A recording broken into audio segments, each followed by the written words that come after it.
Boa tarde, pessoal. A gente está dando prosseguimento a mais uma palestra da disciplina Seminários do PECOMP. Hoje nós vamos ter o professor Reinaldo, né, que ele é do IFCE, do curso de Engenharia Ambiental, e o professor Paulo Armando, que também é do nosso programa do PECOMP, né. Então, eles vão apresentar aí sobre desafios e soluções de TI para saneamento, né. Então, obrigada aí pela presença dos dois, né, e fiquem à vontade, tá bom? Legal, obrigado, Carla. Eu vou fazer, professor Reinaldo, a introdução inicial, aí eu passo a palavra para você. Okay? Perfeito, pode ser sim. Então, boa tarde a todos, sejam bem-vindos esse nosso seminário. A gente trouxe uma proposta diferente, né? Então, dessa vez, a gente quis trazer um tema, tá? A gente quer desenvolver e trazer para vocês um tema de uma outra área, tá? No caso, a área do saneamento. Por quê, né? Porque a gente tem sempre o costume de aplicar TI dentro da TI, né? E quando a gente quer aplicar TI em outro contexto, a gente, às vezes, falta conhecimentos específicos, né? Então, a ideia é a gente vai trazer para vocês conhecimento de outra área, a área do saneamento. E, no final, a gente vai trazer os fundamentos dessa área do saneamento, e em seguida a gente vai fazer um exercício de levantamento de problemas, e na sequência a gente vai fazer um trabalho colaborativo aqui, onde a gente vai pensar todos juntos, né? Principalmente vocês, a gente vai ficar mediando, onde a gente vai tentar fazer um levantamento de soluções para esses problemas, tá, do saneamento que o professor Reinaldo vai trazer. Tá? Então, no final, a partir do momento que o professor Reinaldo estiver falando sobre o assunto, já vão refletindo, já vão pensando em algumas soluções a partir da TI que venham passando pela cabeça de vocês, porque no final a gente vai discutir sobre soluções. Ok? Então, eu passo a palavra para o professor Reinaldo para falar um pouco sobre o que é o saneamento, e depois a gente continua com esse levantamento de problemáticas e de soluções para a TI. Professor Reinaldo, fica à vontade, estou por aqui. Tá ótimo. Bom, pessoal, boa tarde mais uma vez, tá certo? Para mim é um prazer receber esse convite e poder aceitar, né? Ter a disponibilidade dentro dessas nossas agendas loucas aí desse momento remoto, e podemos contribuir, e podemos conversar um pouco sobre essa questão do saneamento. Assim como o professor Paulo falou aí, esse encontro entre essa perspectiva, esse cenário de saneamento no país e a TI é extremamente alvissareiro, né? Muito interessante, é muito importante que ele ocorra, e a gente conversando em outros momentos, né, junto com essa parceria, a gente vem buscando desenvolver aí, tanto com a UFC de Quixadá, que são nossos vizinhos de frente, né, o IFCE, Campus Quixadá, e a UFC aí, Campus Quixadá. Essa aproximação é extremamente benéfica e rica para as áreas, né, esse momento de conversa, esse momento de repasse de informações é bem interessante. Em especial para o saneamento, algo tão necessário, tão essencial para o nosso país, que envolve e está direcionado de uma maneira muito intensa a essa questão da qualidade de vida, né? Saneamento e qualidade de vida estão intimamente ligados. Então, a ideia é essa, de conversar um pouco sobre o que é o saneamento e como nós chegamos a essa situação que nós estamos hoje no saneamento, para que, a partir daí, a gente entenda os gargalos, né? Entenda esses desafios a serem enfrentados. Tá? Então, perceba, como início, né, que o que é o saneamento, tá bom? O que significa esse termo saneamento. Então, esse saneamento ele vem do latim, que é de sano, né? Provém do sano, de saúde. E saneare, que é o verbo lá do latim, é tornar são, tornar saudável, né, nesse caso. Então, saneamento é o ato de limpar algo ou de tornar algo saudável, que é mais ou menos essa ideia que nós temos. A Organização Mundial da Saúde, ela define também o saneamento como um conjunto de medidas e ações que nós temos, né, que são tomadas, que têm um objetivo: preservar a vida e a saúde dos habitantes de uma determinada região. A partir da neutralização e amenização desses efeitos nocivos de substâncias do ambiente e das atividades antrópicas, para que eles não causem problemas para pessoas em seu bem-estar físico, mental e social. Esse é o grande lance do processo. Pelo fato do saneamento buscar justamente compatibilizar as nossas ações antrópicas em harmonia com as questões ambientais, que no papel é tudo muito bonito, mas é o saneamento que na prática ajuda a operacionalizar essas questões. Tá certo? Dentro do saneamento ambiental, a gente tem um termo chamado saneamento básico, que é o termo mais comum que a gente escuta, né? Nos rádios, na televisão, na internet. A gente escuta muito mais falar de saneamento básico do que propriamente de saneamento ambiental. Certo? E o que é o saneamento básico? Existe uma lei, a Lei 11.445, de 2007, que trata sobre a política nacional do saneamento. E ele descreve saneamento básico como um conjunto de serviços, infraestrutura e instalações operacionais de 4 grandes serviços: água de abastecimento, esgotamento sanitário, limpeza urbana, drenagem e manejo de resíduos sólidos e de águas pluviais. Desenvolvendo aqui esses 4 grandes eixos: a água para abastecer, esgoto, resíduo sólido e drenagem urbana. Agregado a esses 4 serviços básicos, quando a gente passa a inserir a questão do controle de saúde pública e endemias, a educação ambiental e o controle e monitoramento de poluição ou de poluentes, a soma desses 4 elementos aqui do saneamento básico, mais essa galerinha aqui voltada à saúde pública, à educação e monitoramento da poluição, aí eu tenho o termo chamado de saneamento ambiental, que é o que a gente vai tratar e trabalhá-lo a partir de então. Beleza? O problema do saneamento ambiental, ou desse termo saneamento ambiental, é que a maior parte das pessoas, e pela maior parte do tempo, ele foi trabalhado e tratado de forma compartimentada. Cada um na sua caixinha, cada um na sua ilha e de conhecimento e dentro dessas questões. E aí, como eu tenho dificuldade de interagir a todas as dimensões que englobam o saneamento, ele acaba ficando restrito e míope, capenga, né? A visão do que é o saneamento acaba ficando um pouco distorcida sobre toda a potencialidade que ele pode vir a trazer para a existência humana, as ações antrópicas e a poluição ambiental. Quando eu falo de saneamento, muita gente pensa só em infraestrutura. Vamos construir coisas, né? Vamos colocar essas questões, vamos construir estações de esgoto, estações de tratamento de água, vamos fazer aqueles tubos imensos que a gente vê que quebra a nossa rua todinha e tal. Outras pessoas olham o saneamento sobre um aspecto de educação. Olha, tá assim porque o pessoal não tem educação, né? O que falta é educação ambiental por maior parte dessa galera.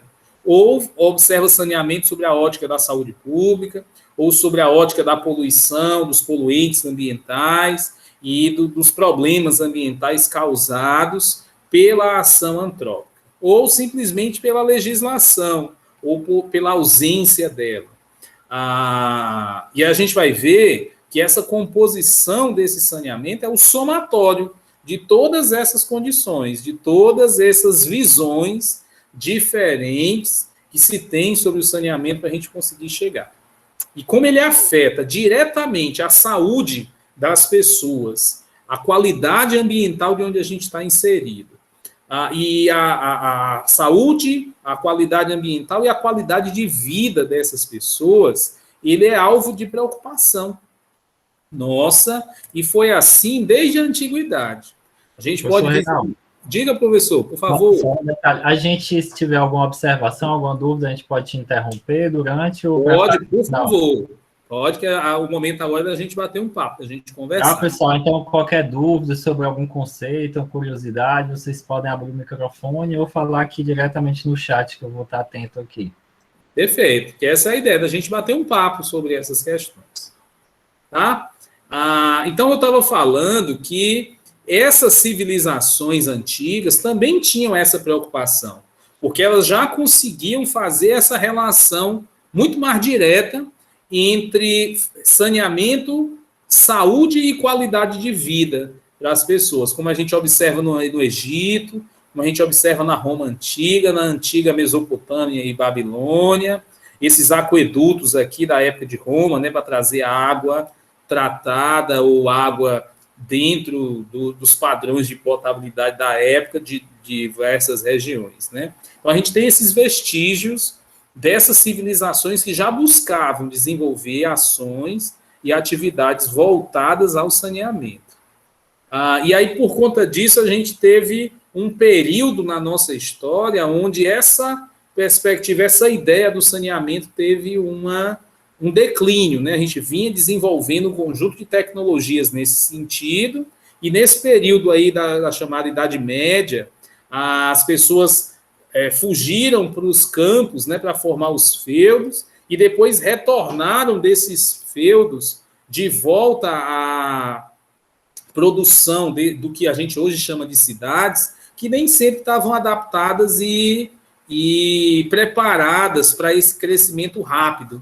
Então, sem saneamento, sem essa preocupação com água, esgoto, resíduo sólido, drenagem urbana, controle de doenças e poluição ambiental, não era de se esperar que constantemente a gente entendia e via as cidades da Idade Média acometidas por grandes epidemias, né? Grande mortandade, justamente pela forma despreocupada e desconectada da ideia da qualidade de vida e do saneamento. Como a gente pode observar aqui nesse século XVIII aí lá em Londres, no século XIV aqui em Paris, aqui no Rio de Janeiro, né, com os tigres, onde eram os escravos que traziam os dejetos das casas das pessoas para jogarem no cais do porto, né? Então, como escorria a parte do líquido que eles traziam, aí eles chamavam de tigres, né? Que eram liberados aqui. E esse período da Revolução Industrial também trouxe uma intensidade muito maior nesse grau de intervenção do homem no ambiente e, por consequência, um conjunto de dificuldades em relação a essas questões de saneamento. Tá? Dessa maneira, a gente precisa, desde já, associarmos de uma maneira muito intensa, de uma maneira muito direta, saneamento e qualidade de vida. Tá bom? Você vai perceber, e só para a gente ter uma noção, que 1 grama de fezes, que é produzida aí por todas as pessoas, ela pode conter 10 milhões de partículas virais, 1 milhão de bactérias, 1000 cistos de parasitas e 100 ovos de parasitas, né? Então, tudo isso daí está em 1 grama de fezes. Então, imagine que tratar de maneira adequada a água potável, o esgotamento sanitário, a drenagem urbana e a questão dos resíduos sólidos impactam de uma maneira muito direta na nossa qualidade de vida e nessas nossas intensidades no que diz respeito à longevidade da nossa população, das ações antrópicas e também do meio ambiente que está em nossa volta. Tá certo? Como é que acontece aqui no Brasil, né? Como é que acontecia e como se trabalha saneamento no Brasil. E a gente divide essas questões do saneamento no Brasil em 4 grandes períodos, tá bom? Tem um período até antes da década de 50, onde a gente pode perceber que esse período foi marcado por um conjunto de projetos isolados e de pouca abrangência. Os aglomerados urbanos, os ajuntamentos, iam tentando trabalhar de uma maneira desconectada e isolada, principalmente tentando levar água para as pessoas, e por conta disso eu não tinha um sistema racional de tarifas nem de serviços que eram oferecidos. Essas agências, esses espaços voltados ao saneamento, existia essa política do empreguismo nas operadoras, as operadoras de saneamento, como é a CAGES nossa hoje, elas estavam tentando se estruturar, mas não com mão de obra técnica, mas com essa ideia aí do empreguismo, né, de trazer as pessoas para tentar avançar nesse sentido. Havia por conta de ter essas tarifas irracionais, né, que nem sempre cobriam todos os custos, eu tinha uma defasagem muito grande, tanto de recursos humanos, quanto de recursos financeiros, como de recursos tecnológicos, voltados para operacionalizar e planejar como deveria e como poderia acontecer a expansão desses serviços de saneamento para todas as regiões urbanas que nós tínhamos. Então, a gente tinha a região central ali, com alguns aspectos voltados ao saneamento, e a maior parte da região não tinha nem coleta de esgoto, nem água. Não era muito comum, até pouco tempo, a gente ter a ideia dos chafarizes, né? Nas praças e tal, porque ninguém tinha, ou havia uma parcela muito grande da população que não tinha água encanada, que dirá esgoto, né? Esgotamento sanitário através do saneamento.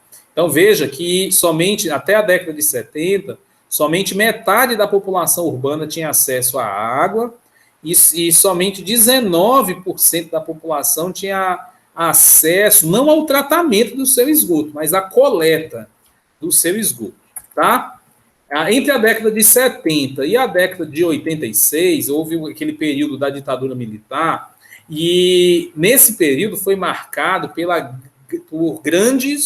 pela realização de grandes obras de infraestrutura no país. Uma dessas grandes obras de infraestrutura era a questão do saneamento, a questão da busca pela universalização do saneamento. Essa palavra ela começou a ganhar mais força junto a esse período. Então, foi nesse momento, aí na década de 70, que se passou a trazer um planejamento maior de saneamento no país e passou a se buscar tecnologias para tentar avançar nesse sentido. E aí se buscou duas grandes vertentes. Uma vertente de capacitação de recursos humanos e modernização das agências de saneamento, e, do outro aspecto, buscar investimento em infraestrutura, que na época eram na ordem aí de 10 bilhões de dólares. 10 bilhões de dólares lá na década de 70 eram muito dinheiro, e foi captado, né, por organismos internacionais para o país, para justamente avançar nesse sentido aí dessas grandes obras de infraestrutura. Nessa época, a gente não tinha uma política de meio ambiente muito consolidada, então a gente tinha poucas necessidades e havia um planejamento muito pequeno voltado a essa questão dos impactos ambientais e da necessidade de preocupações muito grandes em relação a essas grandes infraestruturas no país. Isso trouxe um conjunto de consequências nocivas. Boa parte dessas obras precisaram ser refeitas ou reajustadas posteriormente, mas esse período se entendeu que era necessário buscar a universalização. Entre 86 e 2007, a gente teve um retrocesso em relação a essa questão do saneamento. A gente teve a inclusão do saneamento como um direito na Constituição Federal, lá em 88, porém, a gente teve uma desaceleração nos chamados repasses não onerosos, porque uma parte dos recursos são investidos a fundo perdido. A ideia é que o município, o Estado receba aqueles recursos e implemente aqueles recursos na forma de infraestrutura. Os chamados recursos não onerosos. Os recursos onerosos é uma dívida, é um empréstimo que o governo faz e que ele precisa pagar. junto a essas questões. E aí, no caso do saneamento, houve uma diminuição nesse período, uma diminuição do repasse, uma diminuição do volume investido, uma redução na capacidade de gestão e uma despriorização das atividades de saneamento como políticas públicas. Então, a gente passou um período grande aí sem efetivamente um avanço intenso em relação ao crescimento do saneamento dentro daquelas 4 grandes áreas do saneamento básico. Água tratada para a população, esgotamento sanitário, coleta e tratamento de resíduos sólidos e drenagem urbana. Foi nesse período que a gente teve a criação da FUNASA, a Fundação Nacional da Saúde, que passou a entender e buscar operacionalizar a relação mais íntima e mais direta entre água encanada e esgotamento sanitário e a diminuição da doença ou o alastramento das doenças por conta de epidemias no país. Beleza? Aí chegamos em 2007, onde houve um retorno a todas essas condições que aconteceram entre lá a década de 70 e os anos lá de 1986, que foi um retorno às discussões voltadas à uniformização e à integralidade desses serviços, tá certo? Com a edição dessa lei aí, a Lei 11.445, que é a Política Nacional do Saneamento, beleza? E isso ela trouxe um conjunto de questões interessantes. Ela define e consolida de maneira muito clara o que é os serviços de saneamento e como cada ente federativo precisa agir. Como é que é a União, quais são os deveres dos estados e, principalmente, quais são os deveres do município. Quem operacionaliza o saneamento no país é o município. O estado e o governo federal, eles ajudam, eles desprendem recursos próprios, eles buscam otimizar essas questões, mas a operacionalização é e sempre foi dos municípios. Tá? Também a gente percebeu uma retomada dos chamados recursos onerosos e não onerosos para a infraestrutura. Quem não lembra do PAC, né, o Programa de Aceleração do Crescimento, aconteceu nesse período. Também se buscou regulamentar, né, uniformizar a regulação, que são aquele conjunto de padrões e regramentos mínimos que o serviço precisa ter para justamente ser oferecido de uma maneira de qualidade para a população. Afinal, os recursos são obtidos através de impostos específicos, de tarifas, e aí é necessário que a regulação estabeleça critérios e padrões a serem seguidos e buscados. Houve um fortalecimento da titularidade das companhias de saneamento nesse período de 2007. O titular do serviço é o município, mas ele, município, pode conceder essa titularidade a companhias específicas, como é o caso da CAGES. A CAGES, quem é aqui de Quixadá, percebe que a CAGES atua aqui em Quixadá, mas em Quixaramobim não é a CAGES, é o SAAI, é o Sistema Autônomo de Água e Esgoto. Isso porque o município lá de Quixaramobim decidiu ele mesmo, o município, operacionalizar suas atividades associadas ao saneamento. Mas aqui em Quixadá, o município decidiu conceder esse exercício da titularidade à Companhia de Gestão de Água e Esgoto do Ceará, que é a CAGES. Tá bom?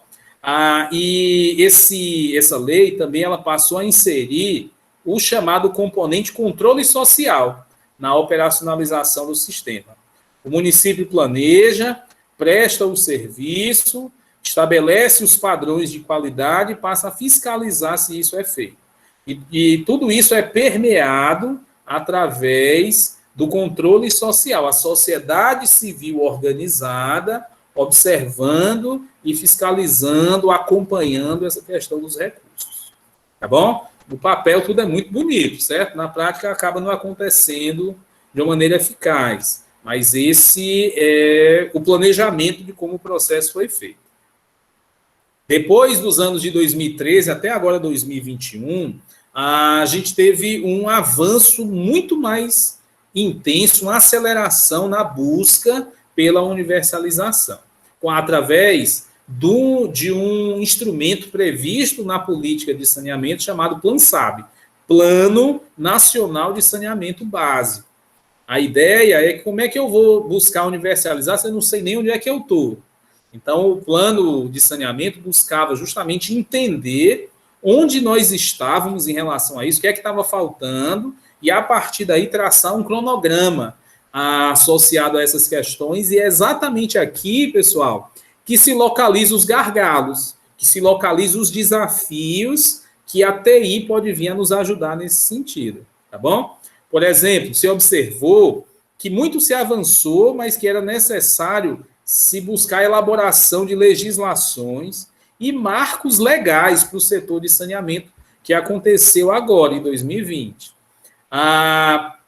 O plano buscava privilegiar o planejamento e determinação dos chamados planos municipais de saneamento. Ele previa, lá em 2007, que todos os municípios precisavam produzir o seu próprio plano de saneamento básico, plano municipal de saneamento, até 2014, acredito? Lá em 2007. E a gente ia ter um conjunto de eventos, que era a Copa do Mundo e a Olimpíada, haviam recursos do PAC nessa época, então a ideia era aproveitar esses eventos catalisadores para justamente tirar do papel um conjunto de orientações, entre elas os planos municipais de saneamento.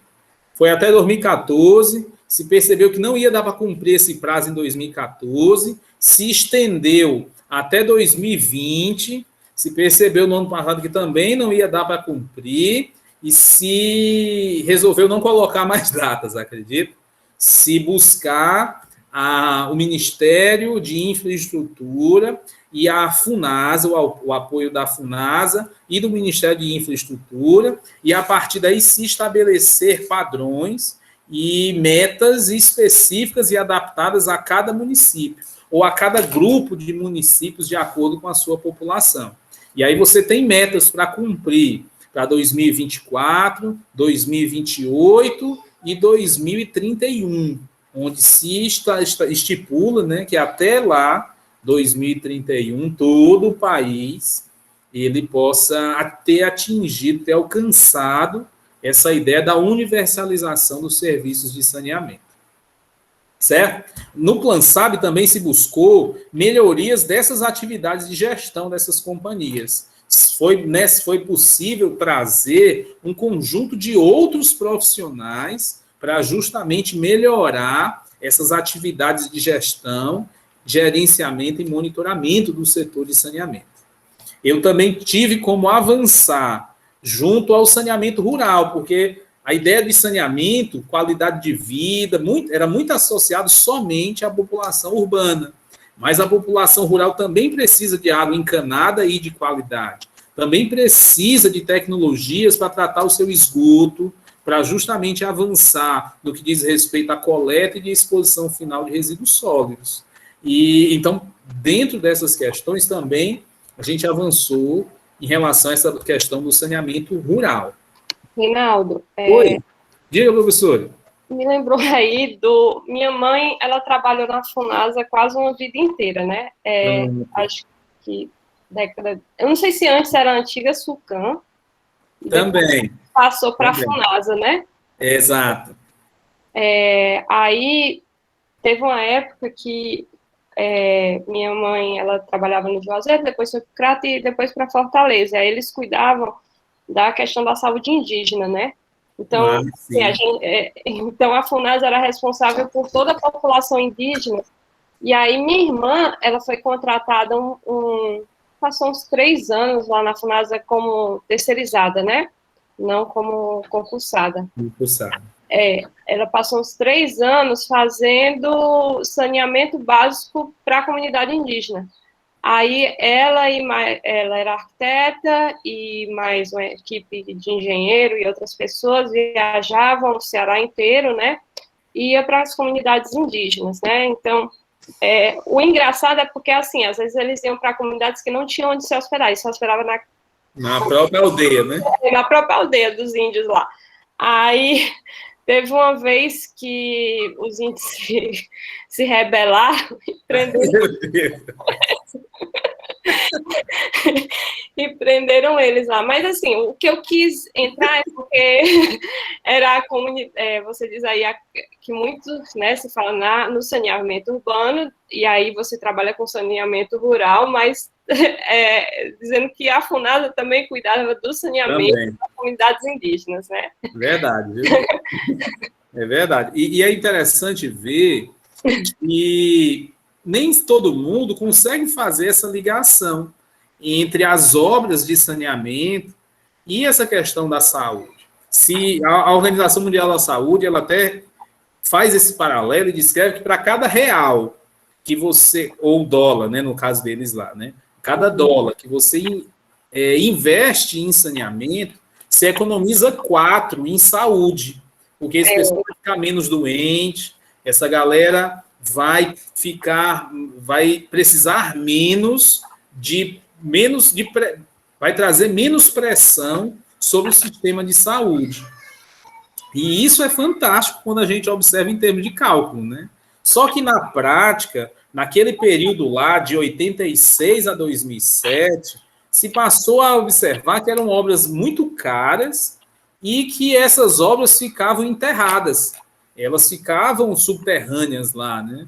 Então, elas não traziam muitos votos nesse sentido, elas não te possibilitavam grandes inaugurações e nem a própria população tinha uma ideia, uma noção real sobre os benefícios que essa parte do saneamento trazia. E, por conta disso, houve uma desprioridade nesse sentido. Era melhor tentar fazer uma praça, uma quadra de esportes, tentar fazer uma escola, se passou a priorizar outros aspectos que não necessariamente era o saneamento. Até o ano de 2007. De 2007 para cá, se passou a valorizar muito mais essas questões voltadas à água encanada, voltadas à mobilidade urbana, que não é do saneamento, mas marca essa mudança de visão da população em relação a essas questões. O próprio saneamento rural se passou a valorizar muito mais desses aspectos e priorizar muito mais recursos voltados a isso. Eu morava na infância, até os 17 anos, eu passei no Juazeiro do Norte, né? E eu lembro que o saneamento, assim, na época, eu lembro que faltava muita água. Já era comum as pessoas terem uma caixa d'água no quintal. Não sei se vocês passaram por isso, mas era comum você ter porque faltava água de vez em quando, justamente, e também não tinha questão de saneamento. Tanto que no loteamento que eu moro em Quixadá, né, não tem o saneamento, né? O que você faz o negócio para lá na frente, como é o nome? Sumidouro? O sumidouro, exatamente. Aí, a cada casa faz o seu sumidouro, né? Meio que sem planejamento também, né? Isso, mas na minha infância, eu passei... infância ainda. Passou por uma grande obra de saneamento lá no Juazeiro, que, assim, passou muito tempo. Eu lembro que foram anos, nossas ruas destruídas com aqueles... né? Aí, depois disso, foi que realmente melhorou a questão do fornecimento de água também, né? Exato. Porque se passa a planejar melhor demanda e oferta, se passa a regularizar e entender aquele aglomerado urbano, aquele bairro inteiro ali, dentro dessas políticas de captação de água e tal, então tudo melhora depois, né? Mas no momento lá do projeto e no momento da execução dá um grande dor de cabeça, porque tem que cavar, né? Tem que inserir as estruturas. Gente, morria gente. Exato. E atravessava, eu lembro, morreu velhinha, o pessoal quebrou perna, assim, porque passou muito, muito, muito tempo. Geralmente as coisas não são priorizadas. É engraçado, né? Isso. Exato. Não, pode continuar. E aí o que acontece? Nesse período, se começou a ter uma disponibilidade maior de recursos voltados para o saneamento. a disponibilidade tanto do BNDES como do FAT, que é o Fundo de Amparo ao Trabalhador, que serve para tudo, né? Tu pega o dinheiro lá do Fundo do Trabalhador. A Caixa e o FGTS passaram a emprestar recursos onerosos, né? São empréstimos a juros pequenos, coisa de 4% ao ano, você pagar durante 20 anos, né? Mas eram voltados a essa questão, como também um conjunto de organismos internacionais passaram a emprestar dinheiro a fundo perdido para ser aplicado aí no saneamento. E aí o que foi que aconteceu nesse período lá depois de 2015? Uma crise no sistema financeiro, uma fragilidade fiscal do governo, alguns estados decretaram falência, né? Disseram, rapaz, não tem dinheiro para pagar as contas aqui, as coisas, e isso trouxe dificuldade no andamento também dessas atividades hoje, voltadas ao saneamento. O que é que a gente tem nos dias atuais, né? A gente praticamente conseguiu universalizar a água, né? 85,5% do nosso território já tem água encanada. Quanto mais clarinho, menos, né? E quanto mais escuro, maior é essa condição, acima de 90%. Em relação ao esgotamento sanitário, a gente tem algumas faixas. 76% conseguem ser coletados. Existe um cano lá que leva esse esgoto da sua casa para um determinado lugar, mas não necessariamente trata esse esgoto. Então, ele é lançado in natura, concentrado em grandes volumes nos rios da nossa região. No nosso caso, que tem poucos rios, aí é que fica mais difícil ainda. E 43% efetivamente recebem algum tipo de tratamento. E também nem é o tratamento top, nem é aquele que efetivamente vai passar a não trazer problemas para o meio ambiente. Somente 43% recebe algum tipo nesse sentido. Quando a gente vai olhar para a parte de resíduos sólidos, a gente vai perceber que 91% do resíduo que nós produzimos, ele até chega a ser coletado. Mas semelhante ao que acontece com o esgoto, nem sempre ele recebe algum tipo de tratamento específico para diminuir o poder poluente dele. Pelo contrário, a gente acumula eles num determinado lugar, aumentando o seu poder de poluição nesse sentido. E 40% deles somente recebem algum tipo de destinação adequada no formato de aterros sanitários. Quando a gente fala de drenagem urbana, olha como o mapa fica ainda mais recortado, né? Porque, em média, a gente só tem 52% com algum tipo de ação de drenagem urbana. Voltada àquela questão lá aquela rua ou aquele bairro que mais alaga. Então, vamos fazer um serviço emergencial ali.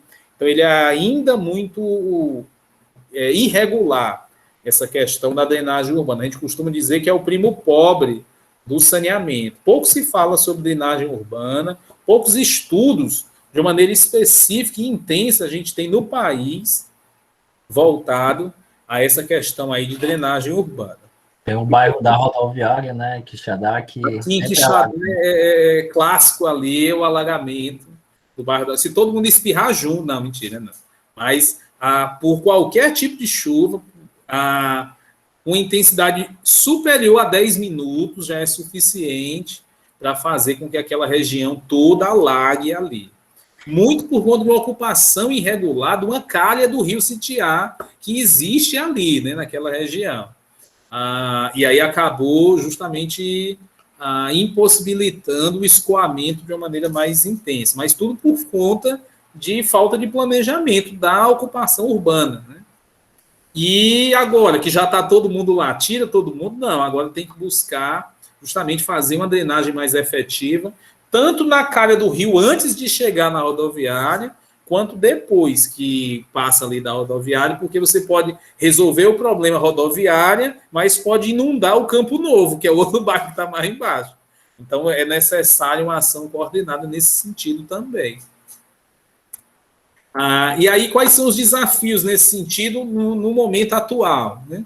Para cada compartimento que a gente tem um desafio para ser trabalhado. Primeiro, a gente tem o desafio da educação ambiental, da visualização de toda a população em relação a isso. Educação ambiental não é só para quem é da área ambiental. Educação ambiental é de todos.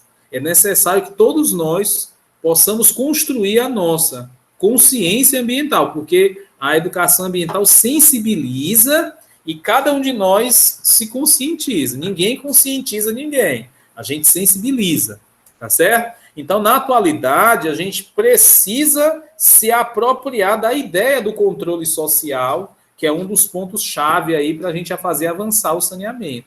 É essa participação mais efetiva da população que é usuária de serviço público que vai avançar nesse sentido. A professora estava falando aí sobre o bairro que não tem saneamento.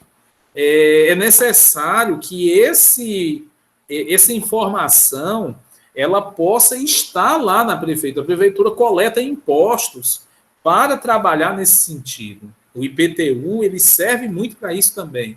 Então é importante que a sociedade civil organizada possa atuar junto ao poder público para também trazer esse aspecto, esse feedback das regiões que precisam avançar nesse sentido. A efetivação do controle social, que não é feito pela professora que falou aí, não, mas essa ideia comunitária, essa ideia dos líderes, essa ideia da sociedade civil, do CONDEMA, o Conselho Municipal de Meio Ambiente e Desenvolvimento, ele precisa atuar nesse sentido.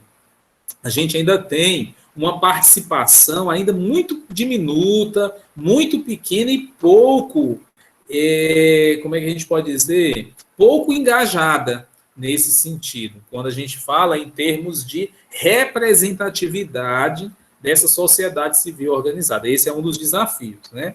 Efetivar o controle social, trazer melhorias de eficiências e operacionalização ao sistema e o avanço das soluções individualizadas, conectadas e planejadas dentro desse sistema integrado de saneamento. É necessário com que haja, que se enxergue junto a essas questões. Certo? Eu vou falando aqui, vocês me interrompem, porque eu não estou vendo vocês, certo? Então, se ninguém falar nada, a gente vai avançando aqui. Um outro desafio é em termos de legislação. Opa, diga lá. Boa tarde. Boa tarde. Eu tenho uma pergunta. Por favor. Sim. Há alguns anos, nos anos 60, 80, os mercantis e alguns comércios, de uma certa forma, para transportar as compras feitas pelos clientes, usavam produto à base de madeira, papel, certo? Papelão. Uhum. E hoje em dia se fala muito na relação plástica, para ele poder dispersar na natureza, passa uma certa quantidade de anos, muitos anos, inclusive, e a gente vê propaganda, mas você não vê uma política sincera em relação ao uso de embalagem de papel para transporte de compras. Sim. Como é que as instituições veem isso de uma certa forma a tornar sério e implantar um sistema de verdade que descarte o plástico com o uso de embalagem de transporte e torne a utilizar o papelão novamente, o papel? Existe uma política desse perfil? Essa política precisa ser trabalhada e tratada lá na parte de resíduos sólidos. Realmente a gente pode perceber um aumento exacerbado do uso de sacolas plásticas, que são utilizadas devido aos custos, né? Os custos muito diminutos em relação às sacolas de papelão. Sacolas de papelão, elas têm um custo mais elevado em relação às sacolas plásticas. Ainda é muito barato essa questão das sacolas de papelão. Mas as sacolas plásticas são muito mais baratas do que essa questão do plástico. E aí o que se estabeleceu foi na busca desses, não só do supermercado, mas das grandes redes em diminuírem custos. Passaram a adotarem as sacolas plásticas que eram mais comuns, mais fáceis. Houve um lobby logístico nesse sentido também, para justamente possibilitar essa questão das sacolas plásticas, que é feito com petróleo, que você tem toda uma estrutura nesse sentido, e as fábricas de papel e celulose passaram a não acompanhar as demandas do mercado, o crescimento do mercado em relação às demandas voltadas ao papel e papelão. E nem a população passou a valorizar, a cobrar, a buscar essa questão das sacolas de papelão. E aí, gradativamente, elas foram saindo dos mercantis e ficaram só no pão, né?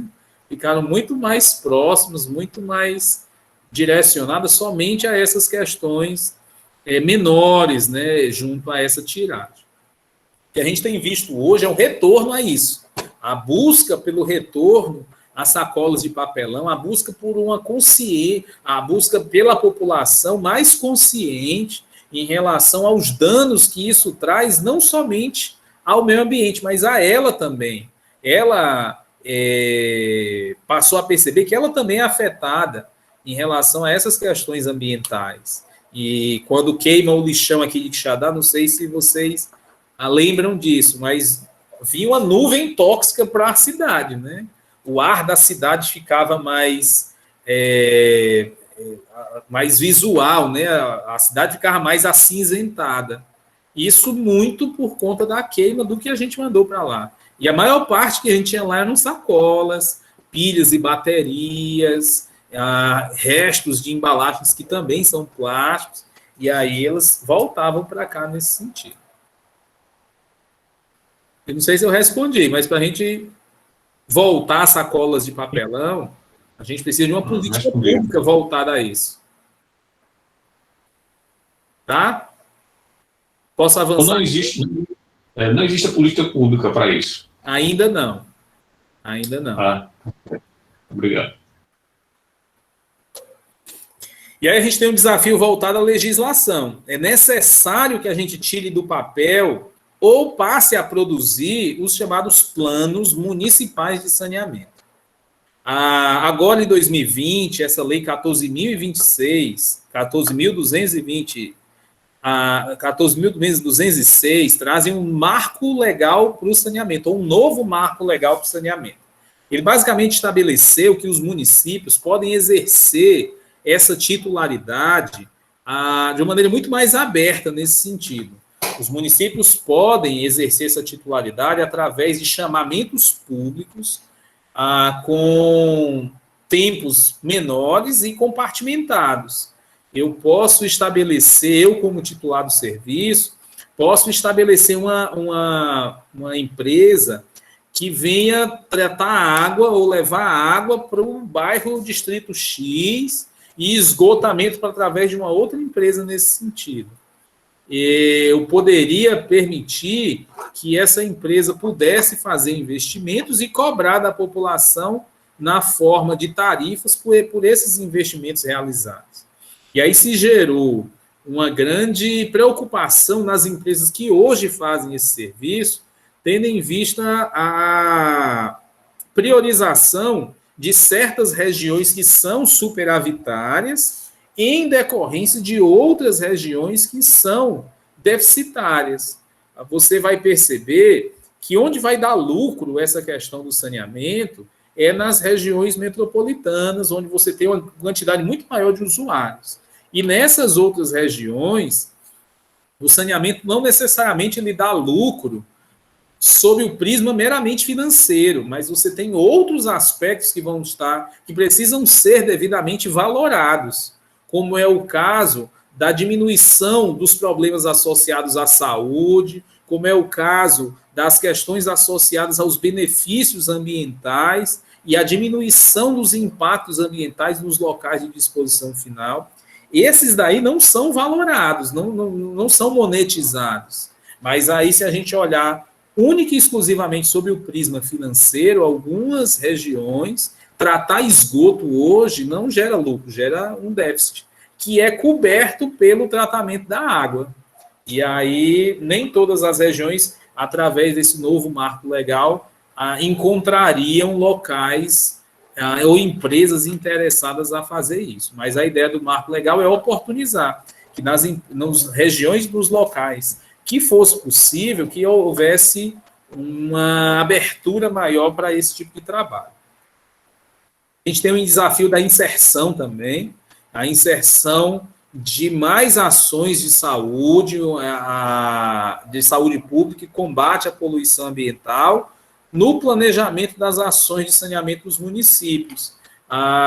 É necessário que se traga, e aí a TI pode ajudar, uma visão mais geral voltada ao saneamento e menos compartimentada da população e dos gestores, trazendo a possibilidade de valorar esses outros serviços, esses outros benefícios proporcionados pelo saneamento.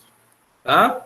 A gente tem um desafio, sim, de infraestrutura, é preciso avançar em escavucar as áreas, né? Em estabelecer aí a necessidade de novas estruturas voltadas aí para o saneamento, a valorização dos benefícios que são intangíveis, agregados, como é o caso da saúde, como é o caso do benefício ambiental, discussão e readequação de tarifas. A gente ainda tem uma caixa preta voltada a essa questão das tarifas. O que é que a gente efetivamente paga, né? Existe uma elevada taxa de impostos também, voltados a essas tarifas, mais da metade do custo hoje da nossa água são impostos, principalmente impostos estaduais, o ICMS, e esses impostos do município na água, né, na água de abastecimento para a população. Eu também tenho a necessidade de readequação de subsídios. Na conta de luz, por exemplo, a gente tem subsídios à irrigação, subsídios a um conjunto de outros benefícios que não necessariamente ficam muito claros, né? Na conta de água também. Populações rurais que precisam estar inseridos, usuários de baixo poder aquisitivo, sistemas isolados que precisam ser reintegrados. Então, existe todo um desafio de infraestrutura que nem sempre o município tem o controle panorama geral dessas questões. Certo? Talvez um sisteminha, uma solução que ajudasse ao gestor público municipal entender onde ele está e onde está faltando, talvez facilitasse. Hoje em dia, pessoal, não existe essa questão em todos os municípios. Existe ainda muito usado, são aqueles papéis gigantescos lá de sobreposição, que são feitos para entender onde é que passa aqui a tubulação de saneamento, onde é que passa aqui a tubulação de drenagem urbana nessas regiões. E existe um desafio de financiamento junto a isso, tudo isso precisa de recursos, né? Se percebeu e se estabeleceu que o cenário para universalizar o saneamento em 2025, partindo de 2010, seriam investir anualmente 14 bilhões durante 15 anos, para tentar avançar nesse sentido. E aí a gente chegaria aí os investimentos que faltam para universalizar são na ordem aqui de 300 bilhões de reais. Trazendo esse cenário de 2025 para 2030, era necessário aí, pegando aí esse período, um investimento aí na ordem de 339 bilhões de reais, atualizando esses valores, né? Justamente voltados a essas atividades dos investimentos necessários para se universalizar, os investimentos que efetivamente foram realizados e o médio por ano, né? Se investe 5,4 bilhões por ano. E aí, para isso, para que a gente pudesse chegar em 20 anos, de 2010 para 2030, era necessário se investir aí 17 bilhões por ano, né? Para que justamente chegasse nesses valores. E aí a gente tem o desafio da inovação, que é onde a gente entra aqui, é a terra que cabe o grupo aqui, a discussão dentro desse latifúndio, né? O setor de saneamento ainda se apresenta como um setor extremamente manual e de difícil automação, muito fruto daquela visão compartimentada que a gente conversou. Por conta disso, é necessário o investimento em soluções que busquem potencializar a automação em boa parte das atividades, o monitoramento e de indicadores de desempenho das atividades do saneamento, a necessidade da fluxogramização do que acontece, de onde esses recursos vêm, para onde eles vão, para que áreas, para que setor precisam ser priorizadas, e também a questão da destinação e da disposição final do esgoto e dos resíduos sólidos que são gerados aí pelas atividades antrópicas e são encaminhados pelo setor de saneamento. Certo? E aí a gente tem aqui que essas questões de saneamento, elas estão diretamente associadas aqui nesse ponto 6 para a parte aí dos objetivos do desenvolvimento sustentável. O mundo, o planeta inteiro busca por justamente observar, otimizar e manter em pleno funcionamento essas questões voltadas ao saneamento, que é aqui esse ponto 6, os objetivos do desenvolvimento sustentável, que aí envolve um conjunto de outras questões que precisam ser observadas e priorizadas para o chamado alcance do desenvolvimento sustentável. E para quem não lembra ou não sabe o que é o alcance, o desenvolvimento sustentável não é um lugar, é um estado, é um momento de equilíbrio, onde a gente consegue satisfazer as necessidades das gerações atuais sem comprometer a qualidade ambiental das gerações futuras. Esse é o grande lance, essa é a ideia. Tá bom? No nosso caso aqui das soluções de TI, a gente trouxe alguns desafios que eu queria lançar aqui para que a gente pudesse fazer essa dinâmica. Não é isso? Pronto, Reinaldo. Só aqui conversar com o pessoal antes da gente entrar nessa parte. E aí, gente, tudo bem até aqui? Então, Foi muita informação, não, né? Até porque a gente pensa, né, que o saneamento é só esgoto, né? Mas quando a gente vê, saneamento é tudo, né? É o lixo. Mais complexo, né? Bem mais complexo, né? Então, assim, pessoal, nessa primeira parte a gente trouxe os fundamentos, né? Então, alguma dúvida até agora? Alguém queria comentar algum caso? Alguém quer conversar sobre algum ponto específico antes da gente passar para a segunda parte? Digam lá, sei que vocês estão cheios de dúvidas aí, cheios de curiosidades, aproveitar esse momento. Por mim, não, até o momento. Ok, né? Agora está tranquilo, né? Aí a gente está ciente, assim, que a situação do saneamento, quando se fala em saneamento, né, principalmente, assim, acho que no nosso país inteiro é sempre muito crítica, né? É sempre... Não precisava ser assim, mas é, né? Infelizmente. Verdade. Então, pessoal, vamos lá. Então, vamos entrar aqui na segunda parte. A ideia é agora a gente trazer algumas problemáticas de forma mais específica, né? O Reinaldo, ele, no finalzinho aí, trouxe alguns desafios, mas, assim, de forma mais genérica. A gente separou algumas problemáticas mais específicas, no quais a gente queria desenvolver um pouco, e o objetivo é a gente fazer uma discussão, né, entre vocês. Eu quero que, a partir do momento que a gente vai explicando cada problemática, vocês já vá refletindo a soluções de TI. Como é que vocês pensam? Existe potencial ou não para desenvolvimento de TI nesse sentido, né? Alguma coisa assim, por mais que seja uma ideia besta, ou então compartilhem aqui com a gente. Aqui é um exercício que a gente vai fazer em relação a essas soluções de TI para essas problemáticas. E qualquer dúvida sobre algum desafio específico, vocês falam que a gente vai dando mais detalhes, traz mais algum elemento, tá? Então, a gente vai fazer uma discussão sobre essas soluções. Então, escutem com atenção, interrompam, certo? Se tiverem dúvidas. E a gente vai entrar nessa segunda parte. Assim, são muitos desafios, né? Muitas problemáticas. Se a gente for ver em cada eixo, né?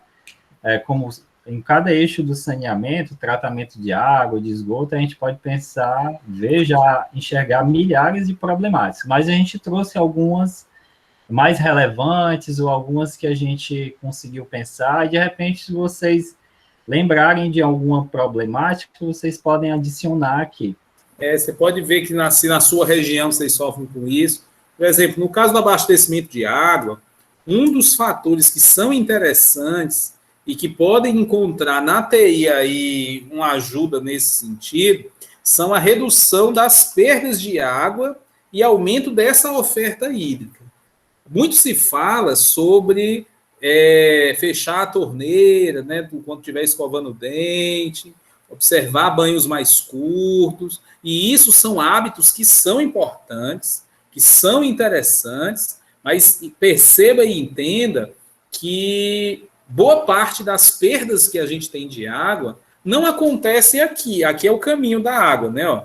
Ela é captada e aí ela é transportada até a ET, onde ela vai ser coagulada, decantada, filtrada, desinfectada, passa por um laboratório de qualidade, aí vai entrar aqui nessa caixa d'água grande e depois distribuída para a população.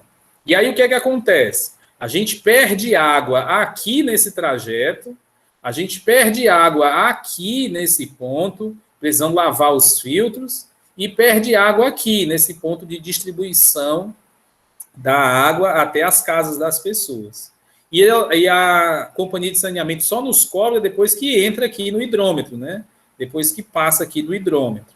Mas todas essas outras perdas aqui, elas são devidamente contabilizadas e inseridas no custo da tarifa de água que a gente paga. Ou seja, a gente paga também as perdas, né? A gente paga pelas perdas. Elas viram tarifa, elas viram custo que as companhias inserem nos preços, né? Ô, Reinaldo. Oi. Você saberia dizer, tipo, se o sistema ele já é capaz de identificar quando há vazamento, quando tem um cano quebrado, ou a identificação disso é feita através da percepção do usuário, né? Do usuário. Cara, olha, eles têm um sistema lá, mas é um sistema ainda muito falho. E aí, a CAGES, no caso aqui, ela estabeleceu um aplicativo onde você bate a foto lá do cano furado e aí, através de ferramentas de geolocalização, eles conseguem mandar uma equipe lá. Mas depende de alguém ir lá fazer, né? O próprio sistema não consegue sozinho entender onde ficam essas perdas, né? E principalmente, não só a CAGES, você tem várias outras companhias de saneamento que são municipais, que são os SAAIs, os sistemas autônomos de água e esgoto, que elas são mais comuns do que propriamente a CAGES, que demandam também desse tipo de questões. Aí eu coloquei aqui, ó, redução de perdas de água em redes e ligações domiciliares baseadas em inteligência artificial. Isso é um desafio para ser trabalhado junto a essas questões de saneamento. E aí, ele, Paulo, preparando. Paulo. Alguém tem alguma sugestão, alguma ideia de como é que a gente podia usar a TI para não resolver o problema, mas tentar pelo menos amenizar? Alguém pensou em alguma coisa? Eu acho que, tipo, né? Eu não sei se de repente seria muito complexo de se fazer, mas eu acredito que o próprio SAI deve ter alguma forma de medir a pressão. Eu acho que, todo o sistema de encanação lá e tal, ele está normal, ele deve ter alguma determinada pressão base, né, no sistema, não sei, ou pelo menos poderia monitorar essa pressão por setores, e não sei. E aí, quando alguma coisa estivesse diferente, né, se pudesse identificar, tipo, tem um vazamento, pode ser que haja uma mudança na pressão, e aí isso poderia ser, por exemplo, um indício de algo, poderia pelo menos ser investigado. Poderia se criar alguns parâmetros para isso, né, para estabelecer. Tá? O parâmetro da pressão com o sistema normal e um parâmetro tipo atípico, né, que poderia propor indício de, sei lá, dano lá na encanação, alguma coisa parecida, enfim, né. Legal, o Luiz, ele trouxe eu pensei aqui, né? Exercícios, né? Mas vocês sabiam que tem uma área específica para isso, né? Que é o saneamento 4.0, né? Se vocês forem pensar aí, lembrar da área de internet das coisas, né? Onde a gente trazer informações dos objetos, né? Então, é trazer uma rede de sensoriamento, né, na rede urbana, nos veículos, enfim, tem essa área saneamento 4.0. Botei até um link aqui rapidinho que eu trouxe. Então, a ideia é a gente levar sensores, né, para vários pontos das ramificações urbanas, né, inclusive nos dutos, né, de fornecimento de água, e com isso a gente medir, né, pressão, volume, uma inundação, um bueiro ali que está com a água passando do nível, né, detecção de inundação também.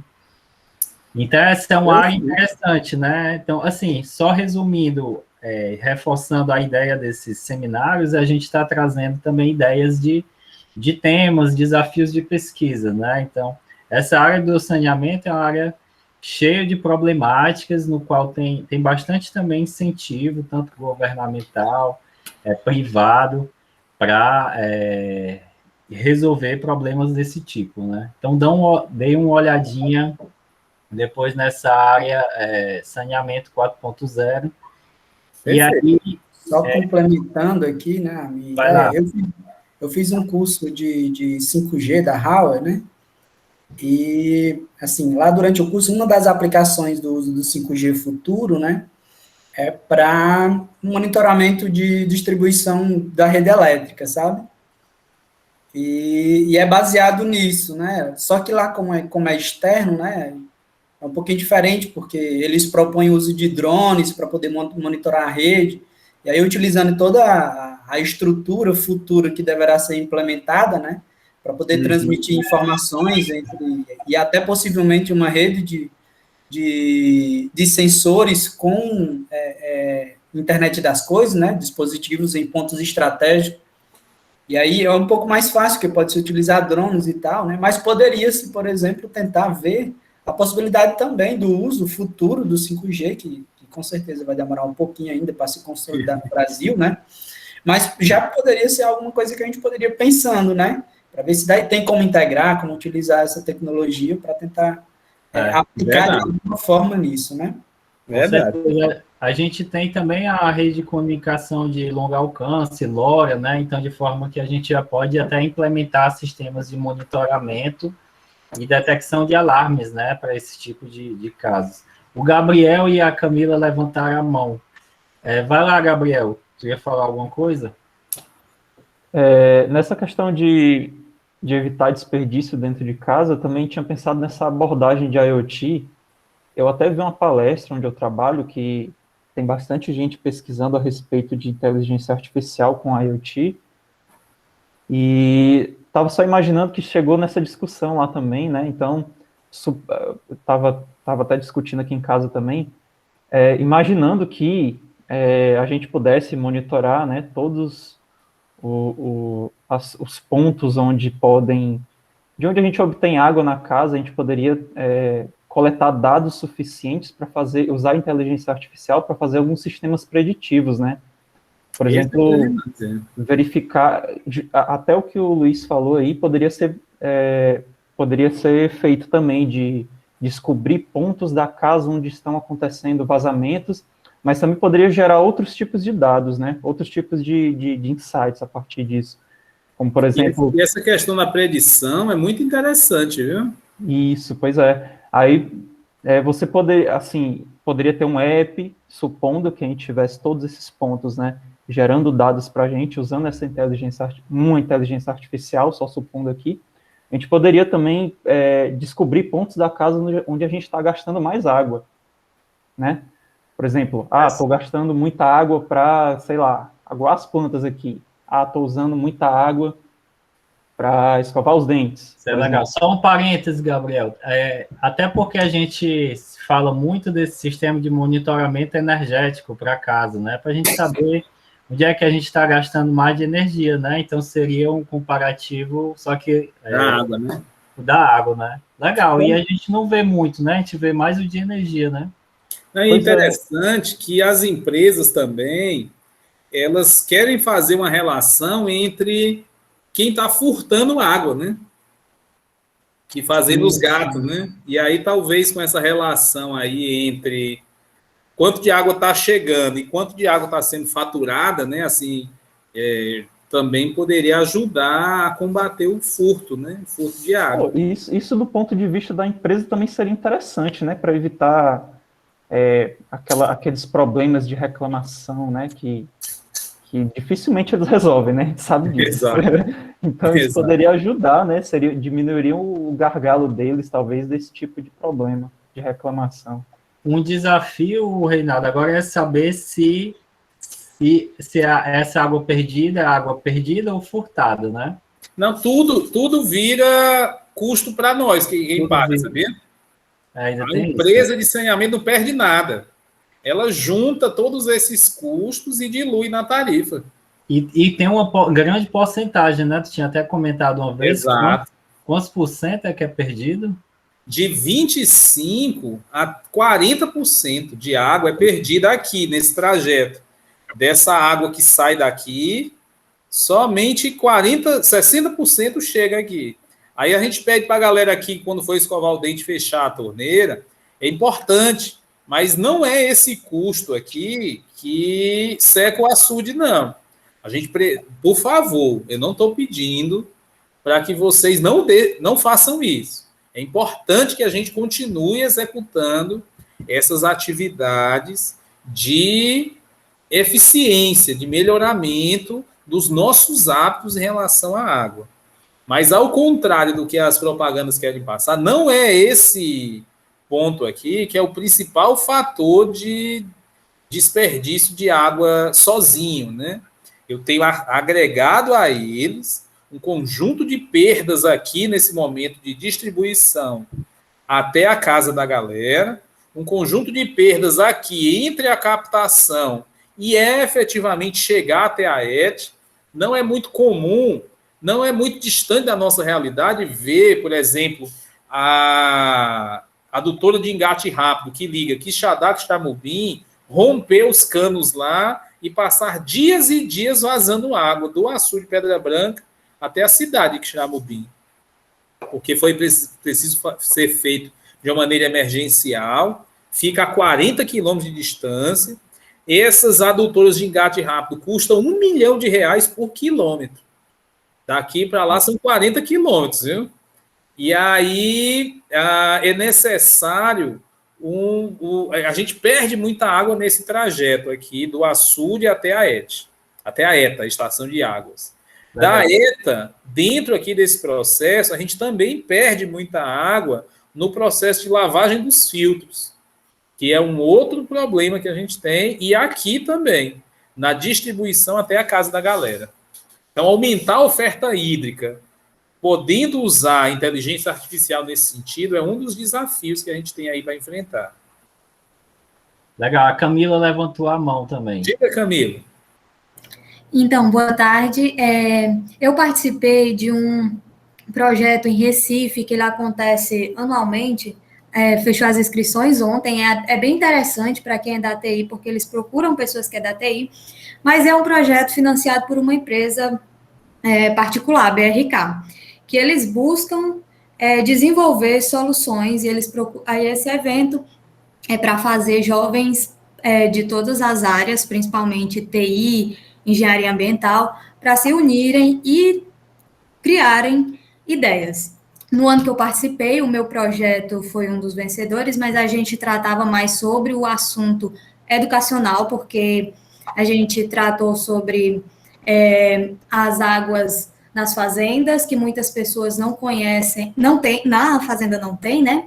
Na zona rural, o tratamento, e a gente fez uma visita lá, e a gente propôs umas wetlands para que eles fizessem um reaproveitamento da água. A minha parte da TI seria quando a água já tivesse sido filtrada, e como a gente ia ver onde seria o uso dessa água, de que forma essa água consegue filtrar. Né? Sim.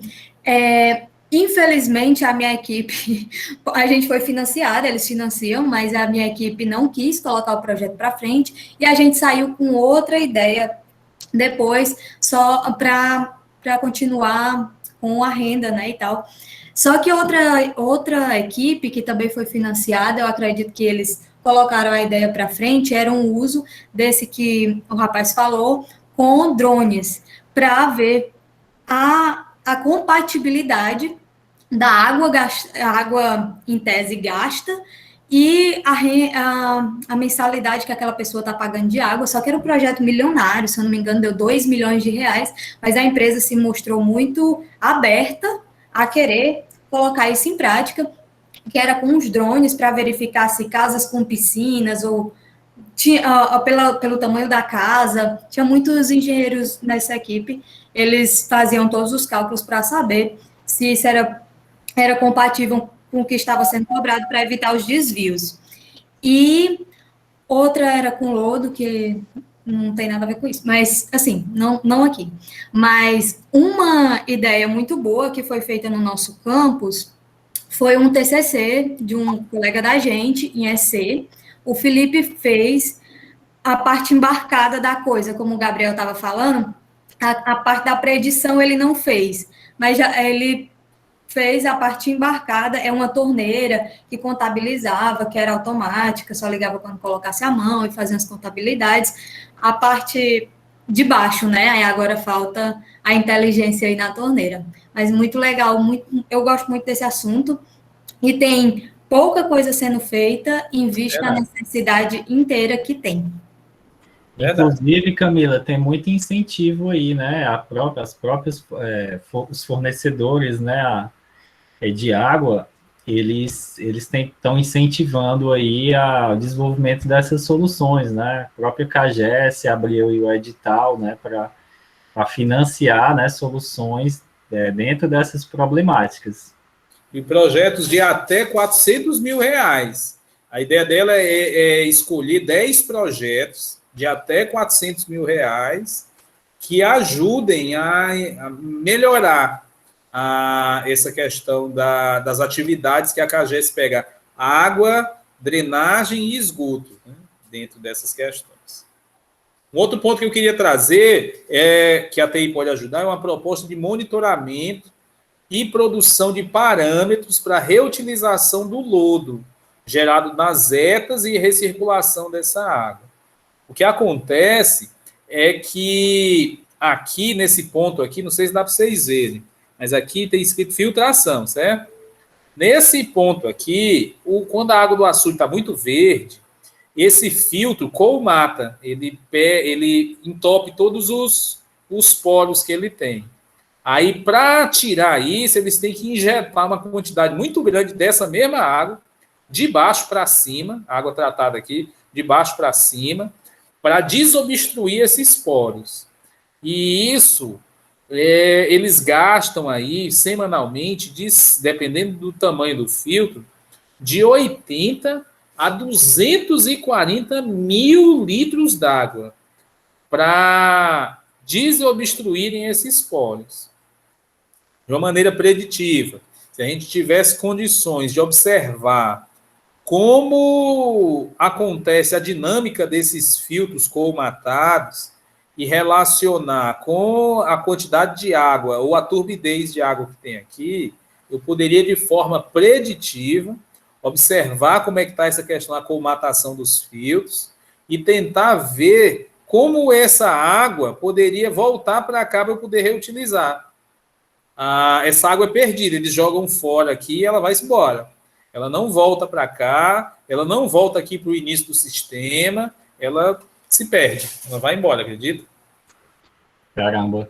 Reinaldo, tem o José Olindo e o Pedro Farias que tinham levantado a mão. Vamos abrir aqui o espaço para eles. Eu não sei se ainda é sobre o primeiro problema da redução de perdas, mas diga lá. Olá, pessoal. Boa tarde, Reinaldo. Boa tarde, Paulo Armando. Boa tarde. A minha colocação ela é parecida com a Luiz aqui. Pode dizer. Do Luiz Derlândio, né, e do Gabriel, relacionado a sensores, relacionado à predição, mas com foco diferente, né, com foco voltado ao consumidor em si.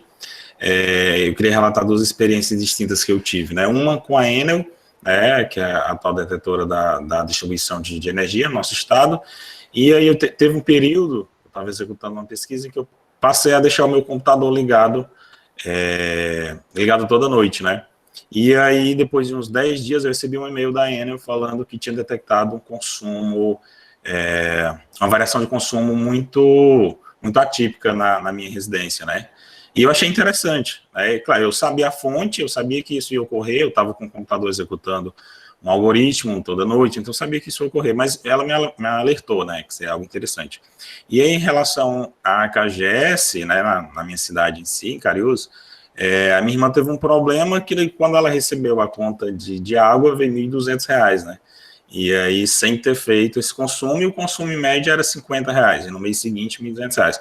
Tentou acionar a empresa e tudo mais, eles tentaram detectar, segundo eles, não detectaram o motivo, né, e, enfim, não estava tendo uma obra, nem nada tipo, só um consumo normal que veio R$1.200, né, e eles não alertaram nem nada, no mês seguinte veio R$80, né, e nunca que eles explicaram por que veio R$1.200 e sobrou para o cliente, né, no caso, na verdade sobrou entre aspas, né, minha irmã ainda está em litígio há 2 anos com a KGS tentando resolver quem paga essa conta, né, e aí eu acredito que, como o Gabriel falou, e o Lucas falou também em relação a sensores, em predição, eu acredito que é perfeitamente possível você prever um desvio ali padrão aceitável no consumo. E a partir desse ponto, você alertar o consumidor, olha, tem algum problema em sua residência, ou, no meu caso, não era um problema, era proposital, algo causado por mim, que está fora dos nossos padrões, né? Não vamos cortar sua água ou sua energia, mas vamos te alertar para que você tome providências. Perfeito, interessante, viu? Interessante, e assim, bom senso também, né? A pessoa que tem um consumo de R$50, do nada dá 1.200, oi, né? Sim, tá fora do padrão, né, de consumo do consumidor.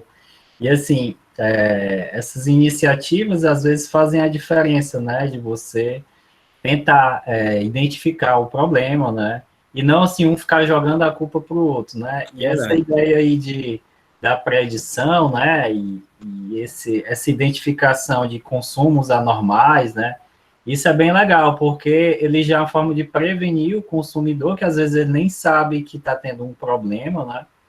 Eu acho que a iniciativa de TI nesse sentido seria legal. O outro desafio que eu trago aqui de TI é em relação ao esgoto, certo? Outra parcela do saneamento. É necessário que a gente melhore o desempenho das nossas ETs, das estações de tratamento de esgoto. Uma dessas questões é voltada à automatização e o monitoramento do desempenho, tanto das ETs como das ETAs, de uma maneira muito mais compacta. Quanto mais distante essa ETA está aqui das pessoas, maior é esse custo de transporte aqui e tal. Esses canos, esses dutos são extremamente caros. Como eu falei, da adutora de engate rápido é R$1 milhão por quilômetro, né? Então, quanto mais perto e mais compacta essa situação está aqui mais perto da população, eu tenho uma diminuição de custos e eu potencializo que eu consiga controlar melhor esses meus indicadores. Com a água é um pouco melhor, mas com esgoto é pior ainda no que diz respeito a entender como esse processo acontece, né?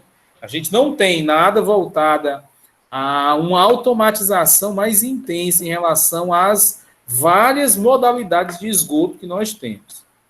Uma outra questão é voltada à tomada de decisão das modalidades e características para o reuso desse efluente. O que a gente tem são estações de tratamento de esgoto que têm uma modalidade específica, mas não necessariamente voltadas aos usos pretendidos ali para aquele esgoto.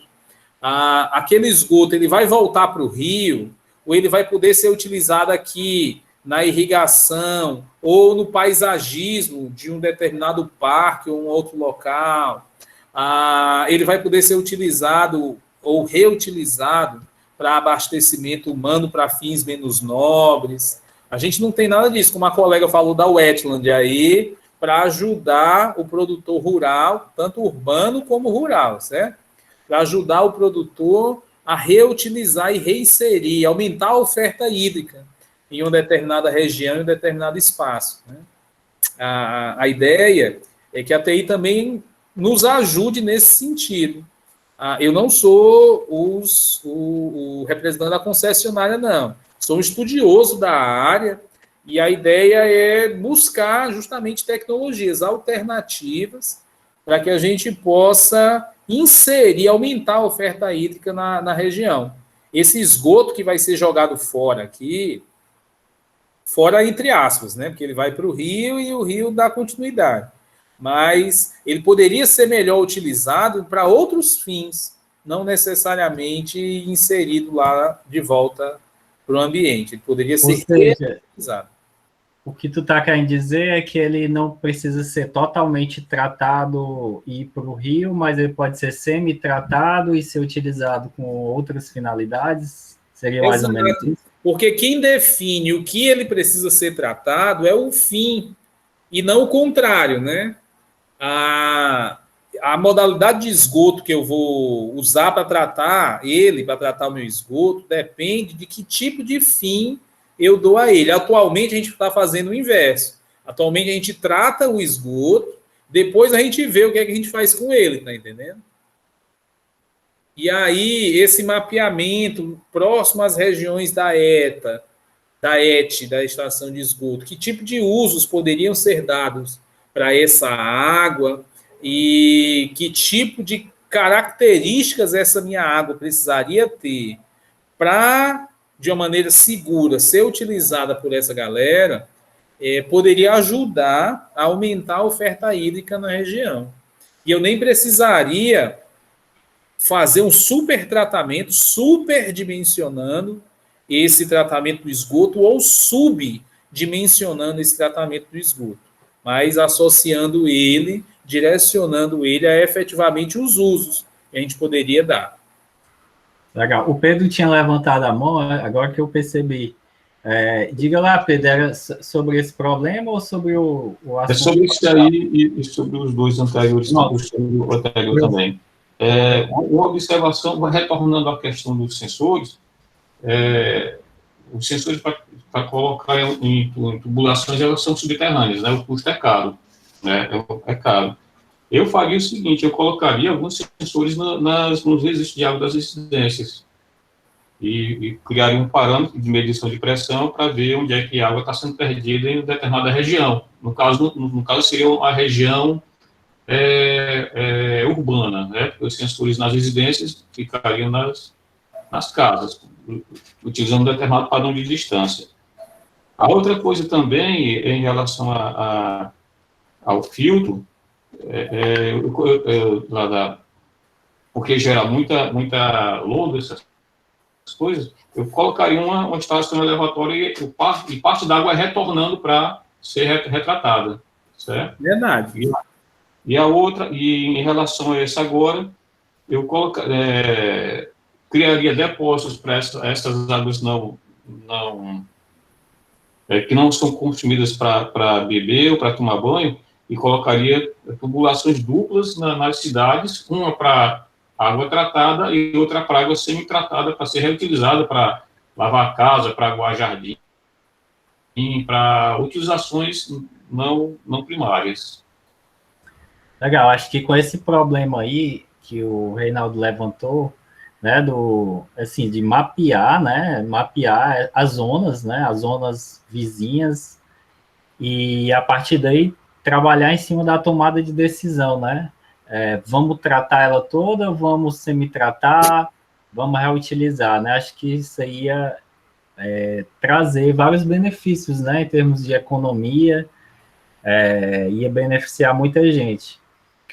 E acho que aí a TI, ela conseguia trazer umas soluções legais, né? A gente, nesse mapeamento, a gente guardar essa informação, né, em bases de dados, fazer enquetes, saber, né, das utilizações, né, da vizinhança, e essa tomada de decisão que fosse uma tomada de decisão inteligente, automatizada, né, onde a água ela ia percorrer caminhos em função dessa utilização, né? Ou ele ia pelo caminho tradicional, que é de tratar, né, da melhor forma, ou de tratar parcialmente, né? Verdade. Um exemplo como eu estava falando, essa ETA da Minha Casa Minha Vida, ali perto da UFC e do IFCE, ela trata ali o esgoto são 1.400 casas, e a gente estima ali uma população de mais de 5.000 pessoas. Esse esgoto, ele é tratado a um custo relativamente elevado, porque é feita uma desinfecção com cloro, e depois colocado na cara do rio ali, que vai depois do Cedro, para caminhar para a cidade. No entanto, as regiões ali por trás do IFCE até chegar lá na cidade são regiões de produção agrícola, que essa água poderia ser utilizada, devidamente tratada e direcionada a esse tipo de produção, mas ela vai se perdendo aí ao longo desse trajeto, e é um volume considerável, um volume de 5.000 pessoas que produzem, né, esse esgoto, e eu tenho um custo elevado que poderia ser um custo menor e direcionado a essas áreas agrícolas no entorno ali da ET, né? O Gabriel levantou a mão, tu ia dizer alguma coisa, Gabriel?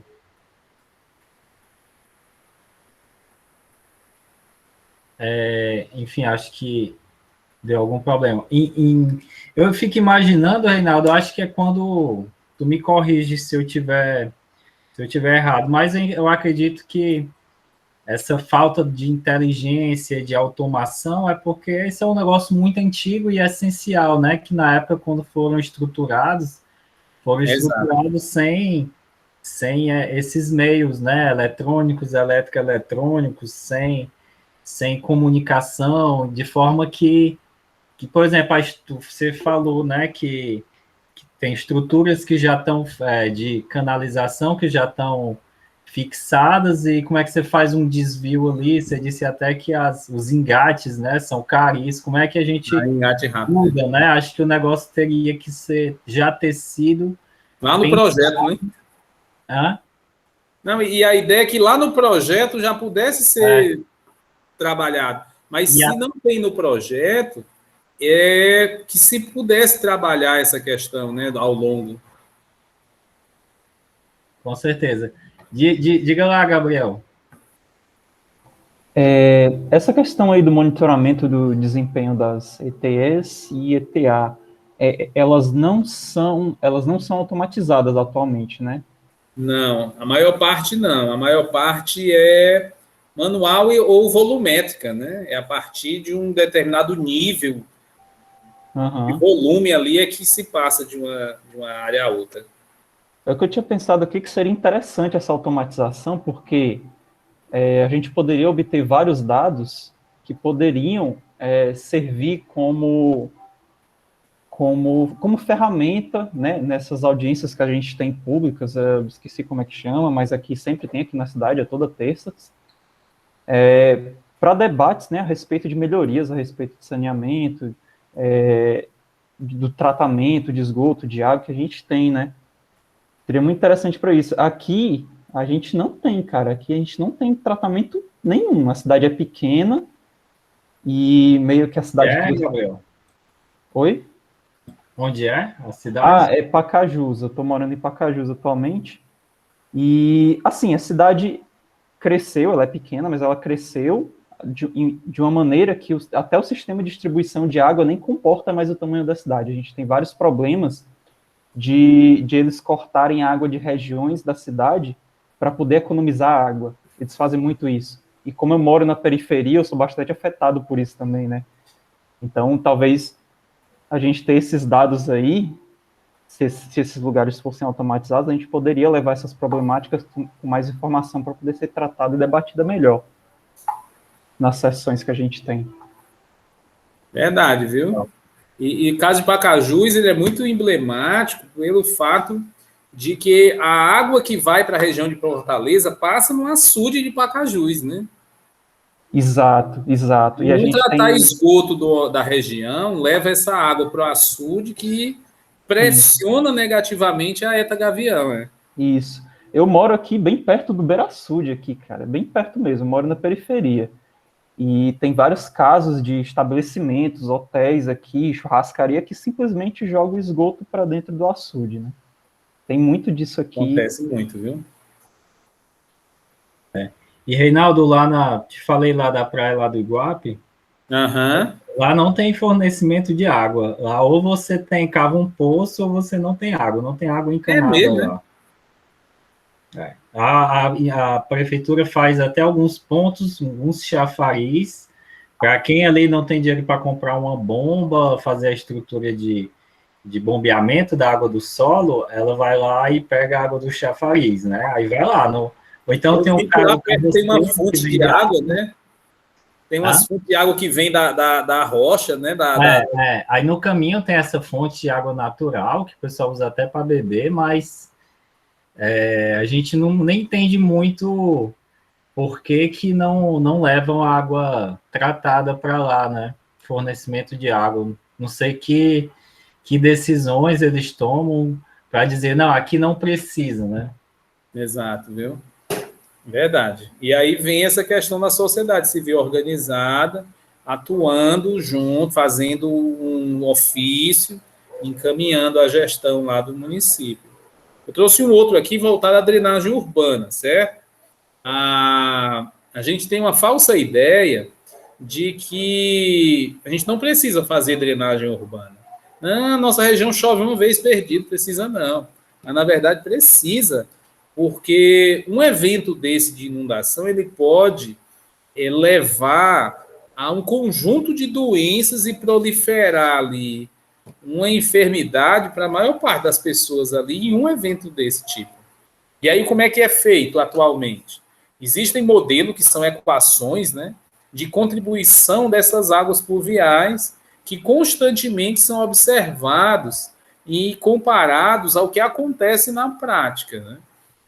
Hoje, a principal maneira que se tem de fazer gestão de drenagem urbana é através dessas equações, né? Essas equações de chuva, que são observadas a partir de dados dos pluviômetros, que a gente tem uma boa rede de pluviômetros no estado do Ceará.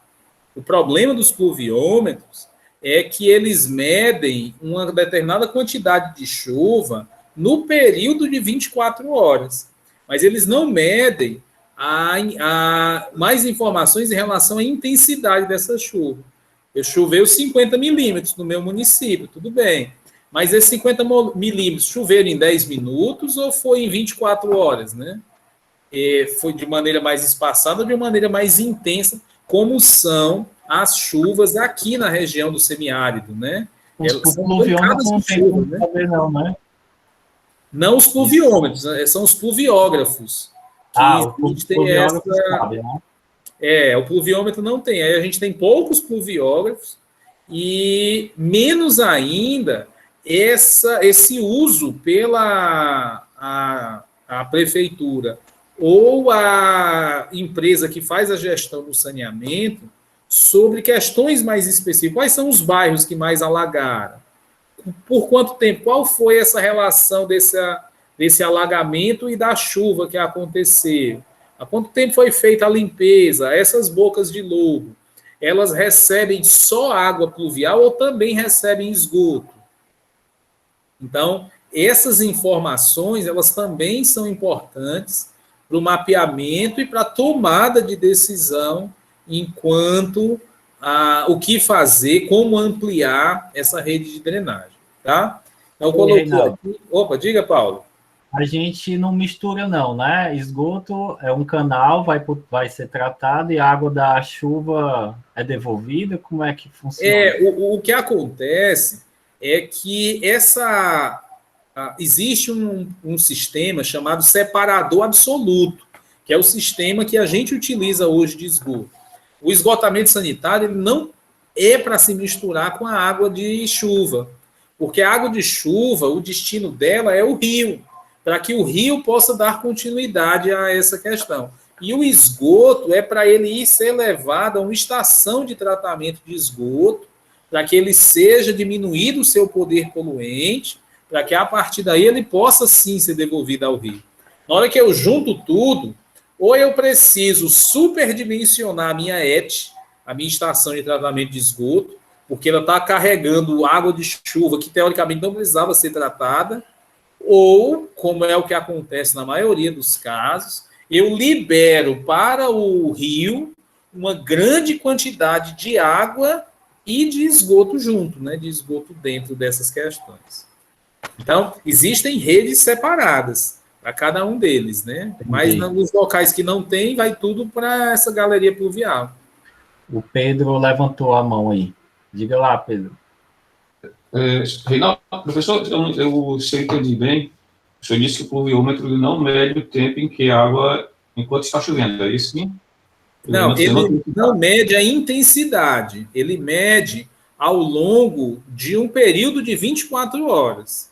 Tipo assim, aqui na região de Quixadá, entre 8 da manhã do... Que dia é hoje? Hoje é terça, né? Entre 8 da manhã de terça e 8 da manhã de quarta, choveu 50 milímetros.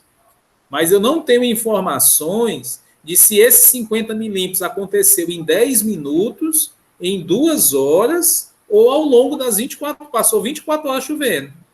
Ele não mede essas informações. É um copo graduado que choveu ali na área de 1 metro quadrado, ou numa área pré-determinada, aí ele mede esse volume de água que caiu, né? Eu conheço, lá onde eu trabalho tem um. Pois é. E se colocar um sensor de umidade, enquanto ele estiver chovendo, aquele sensor captar a queda da água, da chuva? Pode acontecer também. Nós temos dados de pluviômetros de mais de 100 anos. O dado aqui do Cedro, eles começaram a medir pluviômetro ainda em 1800. Eu acho que isso aí seria uma sugestão. Verdade. Sensor de umidade. Porque o outro é muito mais caro do pluviógrafo, né? O pluviógrafo, ele é eletrônico? Como é que... Não, ele é extremamente manual. Na UFC não tem, não. No IFC tem um. É um copo graduado, onde a água cai ali, aí vai um senhorzinho medir, anota, e ou liga lá para a FUNSEMI, ou ele coloca no site da FUNSEMI. É um processo... Então, o pluviógrafo, ele mede só enquanto está chovendo, né? E se você sabe a intensidade, é isso? O pluviógrafo, ele pega os dois, né? Ele pega a intensidade, né? E a chuva. Só que é algo mais caro, mais sensível, e a gente tem poucos espalhados pela região, né? Em comparação aos pluviógrafos. Talvez algo mais de baixo custo que pudesse gerar essa média histórica seria importante. E não existe nada eletrônico, não, assim, porque o Pedro deu até uma sugestão, acho que daria para a gente fazer, sem muita assim, dificuldade, um sistema que medisse a chuva ali, o volume só enquanto está chovendo, os períodos, né? Com o Arduino dá para fazer um sensorzinho, não é barato, acho que é uns 30 reais. Esse que a gente usa para laboratório, com os alunos. Ele é baratinho. Agora, para você já seria mais sofisticado, um equipamento melhor. E usando o Arduino, acho que dá para fazer isso. Eu já ouvi falar também, se não quiser usar o sensor de umidade, tem um sensor, parece que de água, né? Quando ele tem contato com a água, ele manda uma informação. Opa, água, né? Então, poderia ser melhor que o da umidade. Inclusive, tem até uns para-brisa. Eu conheço para-brisa automático, que quando ele detecta água, ele liga só. Acho que é esse tipo de sensor. Né? Eu conheço dois tipos, um que é imóvel e o outro que é só um garfozinho que você espeta na terra para medir a umidade. Pois é. Pessoal, ainda só para finalizar, ainda tem mais um tema, né? O último tema. Se tu quiser só finalizar esse, Reinaldo, não sei se tu chegou a finalizar, e a gente passa para o último tema, e de lá a gente abrir a discussão final para não estourar aqui o tempo. Ô, Paulo, eu vou precisar, cara, eu vou precisar ir para uma outra reunião agora, 5h30, ó. Ah, não, tudo bem. Então, acho que a gente pode finalizar aqui, né? Já fazer as considerações finais. Tu quer começar, Reinaldo, só fazendo as considerações finais, aí eu faço aqui, a Carla encerra. Quero. Pessoal, olha, eu agradeço demais a oportunidade de nós podermos conversar aqui sobre essas questões voltadas ao saneamento. Eu sou super fã da TI, e como as potencialidades que ela pode agir nessa área ambiental, assim, eu fiquei apaixonado por esse campo vasto de interação entre as nossas áreas. Eu acho extremamente salutar que a gente desenvolva mais momentos como esse, onde nós possamos buscar justamente essas duas interações, essas duas questões de maneira efetiva. Vou deixar esses slides para vocês poderem observar, para vocês poderem conversar aí entre si, junto à gestão do curso, junto aos seus orientadores, se esses assuntos levantados aqui, tanto por mim como pelo Paulo, têm algum tipo de relevância e aplicabilidade junto à área aí de vocês, tá certo? Também me coloco à disposição para ajudá-los e tirar as dúvidas que forem necessárias, não só aqui durante esse momento da palestra, mas aí ao longo das questões, tá bom? Agradeço demais essa oportunidade que nós temos. Legal, obrigado, Reinaldo. E também queria agradecer vocês pela interação e dizer que eu trouxe reforçar, né, que eu trouxe o professor Reinaldo por 2 motivos, né? O primeiro é que vocês têm a oportunidade de conhecer problemáticas, né, da boca de um especialista, pessoa que trabalha com isso, né, que vive essa problemática. E segundo, que vocês, né, a partir desse conhecimento, o professor Reinaldo vai deixar o e-mail, vamos compartilhar, e que vocês tenham a oportunidade de fazer trabalhos conjuntos, né, se alguém tenha se interessado nessa problemática, uma dessas problemáticas do saneamento, que o professor Reinaldo, a gente está disposto a fazer algum trabalho conjunto, multidisciplinar, que eu acho que é isso que enriquece a pesquisa, né? Beleza, pessoal, obrigado. Queria agradecer também, né, pela excelente palestra aí do professor Reinaldo, né, e da colaboração aí do Paulo Armando, por trazer o professor Reinaldo para interagir com a gente, né. Eu acho que o momento que os meninos ainda estão no primeiro semestre do mestrado, talvez, por exemplo, o pessoal, né, que trabalha mais com a parte de engenharia da computação, e até TCCs de engenharia da computação poderiam, né, contribuir muito para esse tema. E é isso, né? Espero que os alunos possam interagir mais futuramente. Gostei realmente da palestra. Legal. Tá? Obrigada, gente. E assim a gente encerra, né? Obrigada aí pela palestra. Tchau, pessoal.